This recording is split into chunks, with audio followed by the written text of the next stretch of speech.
Now we are going to the next tools, namanya conducting ataupun constructing the financial logic tree. You punya situational assessment ni dia kena ada these values ya. Dia kena tahu what is the maximum value and what is your current. Okay, but more importantly, what construct this value? Okay, so that is the logic tree. Okay, and when we say financial logic tree, we will now study the finance lah. Okay, alright.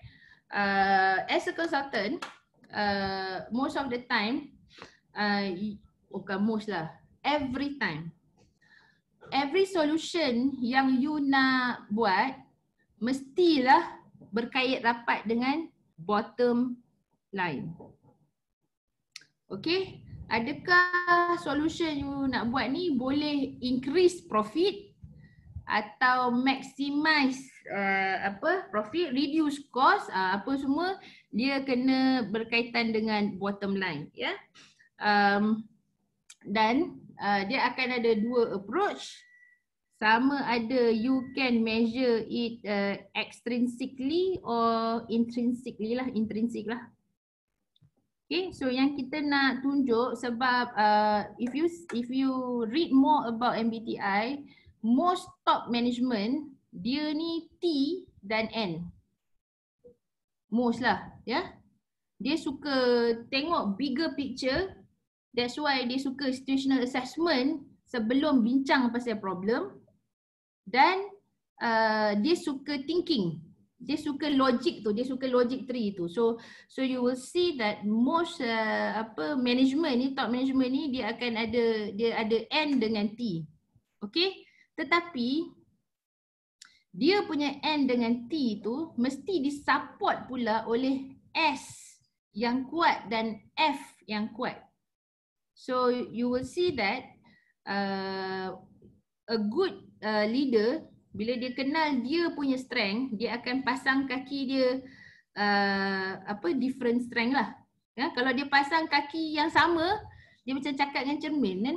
Macam cakap apa-apa semua masing-masing antara mereka tu agree je. Sebab mereka punya thought process tu sama kan? Boleh relate. Apa dia? Boleh relate. Boleh relate kan? Tapi bagus juga bila tengok sama je semua, lepas tu sebab dia jadi laju. Because dia kurang communication breakdown. So but most importantly what we are saying we are learning this financial logic tree sebab kita ramai orang yang suka logical persuading. Okay. Logical persuading. And kenapa financial? Yes, kita business and we are looking at the bottom line. So kalau consultant tak pandai relate dia punya solution dengan what's in it for the company, jauhlah lagi sikit the trust from management tu. Okay? Minum air sikit. Okay, kalau siapa rasa laju sangat bagi tahu Ada lagi dua lagi tools yang berat-berat ni. But take today as the orang kata awareness level lah ya pada yang first time tu. Okay, so now let's see what is financial logic tree. What is logic tree tu saya dah maklum tadi, is a cause and effect. Ya. So kita kata what makes a person body weight, katakan. Dia punya body weight bergantung kepada muscle, fat, water. Katakan Kemudian what makes muscle? Adalah dia punya. So what makes fat? And what makes water? So you will see that these are called logic tree. Sama juga in financial, we are talking about the company EBITDA ataupun profit. Yeah. So for example, we say all business must generate profit. Ini cerita orang yang tak pernah dengar perkataan EBITDA ke ya, dia punya financial literacy basic. So perkataan profit tu semua orang faham. Untung tu semua orang faham. So we will say what makes a profit? What makes a profit? Anybody want to try? Revenue minus cost. Thank you. Yeah, revenue minus cost. Okay. So we are asking ourselves what makes revenue? Yeah. Can we have siapa? Dayah, Syahira? We have so many here.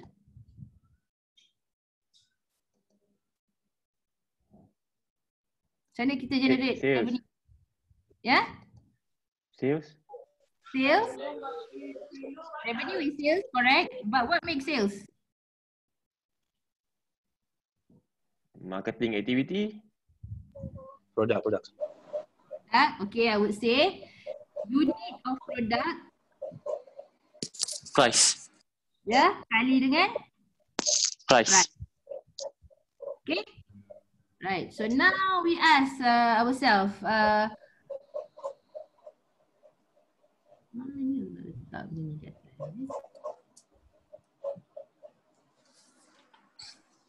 Okay. Then kita kata how do you increase unit of product sold? Barulah masuk marketing. Marketing. Okay, macam tu lah. Solihin. Alright. So these are financial logic 3. Okay, so when we say revenue, kan, kita selalu letak company target, betul? Kita target tahun ni kita nak jual, kita nak revenue 50 juta, betul? Selalunya macam tu lah. Dalam setiap syarikat, dia akan ada yearly annual, dipanggil annual business plan. Di mana company akan letak target revenue. Dia akan letak target, ya. Dan kemudian kat sini cost ni dia akan minta budget daripada setiap department. Okay. So cost ni pula terbahagi kepada dua, satu fix, satu lagi cost ada dua, satu fix, satu lagi variables. Right. Okay, so for you to get profit yang tinggi, what will be your strategy?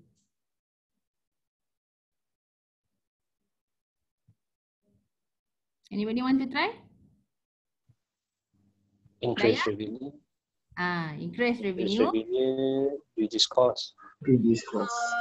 Okay, itu dari segi strategi Direct. level strategi lah ni. Okay. Macam mana soalan dia nanti kita nak tanya, how do we increase the revenue ni? Dia akan jadi strategi dan dia akan keluarlah benda-benda seperti inisiatif. Ya? Untuk support di strategi. Okay. So, you will see this financial logic 3. Now we are saying that for us to get 1 million lah kata kat sini, maybe we need to sell about 100,000 of products. 100,000 unit, okay?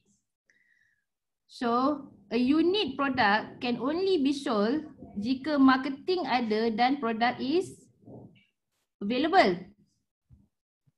Okay, kalau produk tak available, you market macam mana pun, you will not be, you cannot sell lah. So that's why very important product availability become a company KPI. Okay. So now kita tengok availability ni pula, kan, dia akan berbeza mengikut capacity. Capacity dan supply. Okay, contohnya, bila you tengok your logic 3 ni, ya, kemudian you kata, kita macam mana nak jual 100k ni kalau kitanya produk ada 80k sahaja. Contoh Contoh. So now you have identified a gap in availability which is the key lever. Key lever ni maksudnya antara marketing dengan availability, kalau you hebat macam mana marketing sekalipun, tapi produk you memang tak cukup, memang you will never get this profit or this revenue. Tu namanya key lever. Dia adalah the key that adjusts everything else. So once you have identified that key lever tu, then you will see that you are missing 20k due to operation gap, katakan. Gap. So you will see that financial logic 3 is a very strong tools use. Katalah kita pergi business mana pun, kita as a consultant, any business, so you will ask this question, what is product availability? Barulah nanti macam Cik Anwar, subject matter on supply chain, dia kena handle kat sini lah. Tapi as a consultant, you need to handle this part ni. Ni part situational assessment ni. Okay, so that is what we call situational assessment. So before you even come into solution of how to close this gap, you must picture the whole thing to the management. Okay, right. So contoh kat sini, ni contoh lama ni contoh-contoh dekat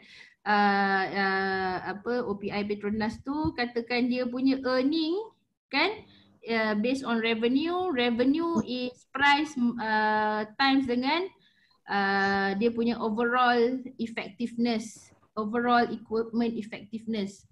Dia kata kalau plant dia boleh keluarkan 1000 liter jus kurma, tapi kalau plant dia hanya 80% sahaja efektif, dia hanya boleh keluarkan 8000 jus kurma.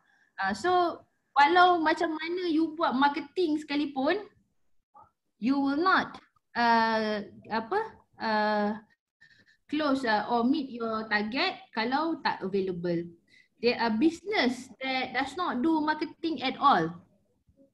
Where their supply chain is just supplying to one another. Ada business yang heavy on marketing. But from this financial logic 3, you can see that kebanyakan business owner ni, dia terpikat dengan one shining object. Contohnya kalau dia pergi belajar marketing, dia hanya akan terpikat dengan marketing tu sahaja, dan dia teruslah buat inisiatif dan strategi based on marketing tu saja. Tapi kalau dia kita boleh tolong dia tengok financial logic 3, jadi dia tahu mana satu KPI yang dia kena monitor. Okay, so this is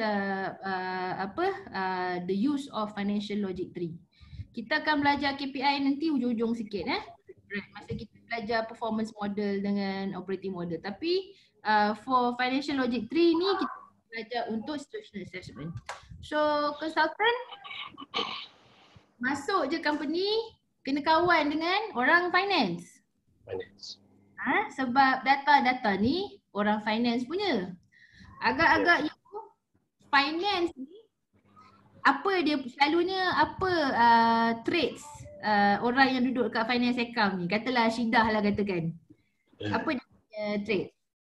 Apa teka dia punya MBTI? Wafa ada tak MBTI Syidah?